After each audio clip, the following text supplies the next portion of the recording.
Top quality और consistent performance के लिए सिर्फ सिल्वर पंप्स। टॉप क्वालिटी और कंसिस्टेंट परफॉर्मेंस के लिए सिर्फ सिल्वर पंप्स, नाम याद रखना। या हिंसाचार जो घडला या हिंसाचारामुळे येणाऱ्या समोरच्या गुढीपाडवा आहे, रामनवमी आहे, याच्यामध्ये असा कुठेही नागपूर जिल्ह्यामध्ये हिंसाचार झाला नाही पाहिजे। त्याच्यासाठी मी शिवसेनेतर्फे मागणी करतो की गृहविभागातर्फे येणाऱ्या सणावारामध्ये आता रामनवमी आहे 6 तारखेला, त्याच्यामध्ये गृहविभागाची काय भूमिका सुरक्षेची मागणी करतो आणि काय त्यांचं नियोजन ठरलं की नाही ठरलं की नाही तर कोणत्या याच्यामध्ये आता बघितलं असेल तुम्ही की त्यांचं पूर्व नियोजन झालं असतं तर ही हिंसाचार झालाच नसतं।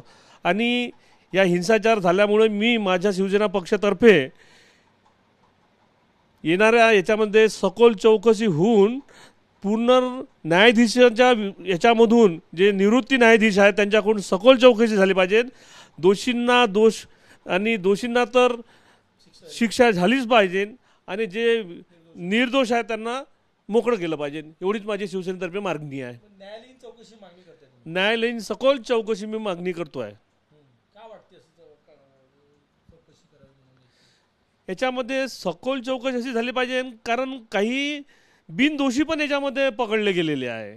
मी तर ऐकलं आहे की एक मुलगा ज्याचा काहीतरी कॅफे वगैरे आहे तो दाढी वाढलेली आहे फक्त त्याची, म्हणून तो दुकान बंद करून निघाला। त्याचे वडील बी पोलीसमध्ये, त्याची आई बी पोलीसमध्ये आहे। त्याला इतकं मारहाण झालं, मग त्याच्यानंतर त्याला कळलं कोणतरी पोलीसवाला त्यालाच वाचवायला भिडला की बा नाही हा आता आपला आहे।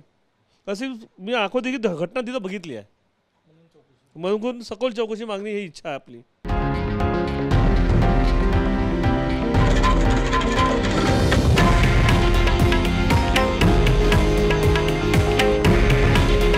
हे आहे देशातील नंबर 1 न्यूज नेटवर्क आणि आपण पाहत आहात TV9 मराठी।